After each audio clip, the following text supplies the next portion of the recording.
ঢাকার ধামরাইয়ে চিকিৎসক সহ জনবল সংকটে ভুগছে উপজেলার স্বাস্থ্য কমপ্লেক্স। মিলছে না কাঙ্ক্ষিত সেবা, ফলে অবস্থা সম্পন্নরা ছুটেন প্রাইভেট ক্লিনিক সহ বড় শহরে। তবে নিম্ন মধ্যবিত্ত শ্রেণীর মানুষ বাধ্য হয়ে ভিড় করেন এ উপজেলার স্বাস্থ্য কমপ্লেক্সে। আর রোগীর চাপ সামলাতে হিমশিম খায় চিকিৎসকরা। বিস্তারিত প্রতিনিধি মোহাম্মদ রাসেল হোসেনের পাঠানো তথ্য ও চিত্রের ডেস্ক রিপোর্ট। ধামরাই উপজেলায় প্রায় ৭ লাখ মানুষের স্বাস্থ্যসেবার জন্য একটি মাত্র ৫০ শয্যা বিশিষ্ট স্বাস্থ্য কমপ্লেক্স। এ স্বাস্থ্য কমপ্লেক্সে ২১ জন চিকিৎসকের পদ রয়েছে। এর মধ্যে ১৯ জন নিয়োগ থাকলেও ১২ জন চিকিৎসক সংযুক্ত রয়েছে ঢাকার বিভিন্ন হাসপাতালগুলোতে। নিয়োগ নেই দুটিতে। বর্তমানে ৮ জন চিকিৎসক দিয়ে চলছে স্বাস্থ্যসেবা। প্রতিদিন এ হাসপাতালের বহির্বিভাগে চিকিৎসা সেবা নিতে আসেন ১,০০০ থেকে ১২০০ জন এবং জরুরি বিভাগে আসেন ২৫০ থেকে ৩০০ জন রোগী। চিকিৎসাধীন থাকেন ১০০ থেকে ১৫০ জন রোগী। হসপিটালে যে জনবল ছিল সেই জনবল নিয়ে ৫০,০০০ হসপিটাল চালানো হইতেছে, কিন্তু তারপরেও ৫০,০০০ করার পরে যে জনবল যারা রিটায়ারে গেছে ওইখানে আর জনবল নিয়োগ নেওয়া হয় নাই।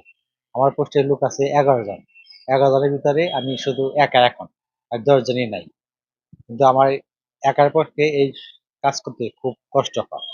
এদিকে প্রতিদিন হাসপাতালটিতে প্রতি শিফটে একজন ডাক্তারের ১০০ জন রোগী দেখতে হয়। শতভাগ সেবা দেওয়ার ইচ্ছা থাকলে ডাক্তার সংকটে সেবা দেওয়া সম্ভব হয় না বলছেন চিকিৎসকরা। দেখা যায় যে প্রতি শিফটে আমাদের ১০০রও বেশি রোগী অ্যাটেন্ড করতে হয়। এখন একজন ডাক্তারের পক্ষে ১০০ রোগী যখন আমরা দেখি একটা শিফটে, বেসিক্যালি আমরা 100% দেওয়ার চেষ্টা করলেও কিন্তু সেবাটা একদম ১০০ ভাগ যদি বলি মানসম্মত হওয়ার মতো এটা কিন্তু অনেক সময় হয়ে উঠতে পারে না।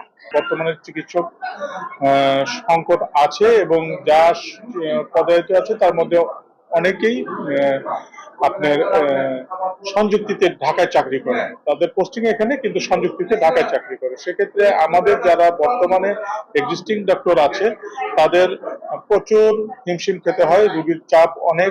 ধামরাই উপজেলা স্বাস্থ্য কমপ্লেক্সের স্বাস্থ্য ও পরিবার পরিকল্পনা কর্মকর্তা জানিয়েছেন, ১২ জন চিকিৎসক ফিরিয়ে আনার জন্য চিঠি দেওয়া হয়েছে স্বাস্থ্য অধিদপ্তর সহ মন্ত্রণালয়ে। আমাদের ১২ জন চিকিৎসকই অ্যাটাচমেন্টে ভিন্ন ভিন্ন হাসপাতালে আছে ঢাকায়। এটা একটা বড় ধরনের সংকট, কারণ এই আপনি জেনে থাকবেন যে উপজেলা হেলথ কমপ্লেক্সে প্রায় ১২০০-র উপরে আউটডোর পেশেন্ট প্রতিদিন হয়। এটা এক্সিস্টিং ৮ জন চিকিৎসকের পক্ষে দেখা খুবই কষ্ট হয়ে যায়। তো এই অ্যাটাচমেন্টের ডাক্তাররা হয়তো ফিরে আসবে, আমরা চিঠি দিয়েছি অধিদপ্তর এবং মন্ত্রণালয়। তখন হয়তো এই কার্যক্রমটা আরো সেবার মানটা ভালো হবে। সেই সাথে অন্যান্য জনবলেও ঘাটতি আছে। আমাদের অফিস সহকারী বা অন্যান্য যে সাহায্য সহকারী যেগুলো থাকে সে পদগুলো আছে, বা পদের বিপরীতে যে স্টাফ সেই পদায়ন হয়নি বা বিভিন্ন কারণে ফাঁকা আছে। সেই পদায়নগুলো যত তাড়াতাড়ি হবে সেবার মান এবং সুন্দরভাবে আমরা স্বাস্থ্য সেবাটা দিতে পারবো। দ্রুত সময়ের মধ্যে শতভাগ স্বাস্থ্যসেবার জন্য চিকিৎসক সহ জনবল নিয়োগ দেবে কর্তৃপক্ষ, এমনটাই দাবি ধামরাই উপজেলাবাসীর।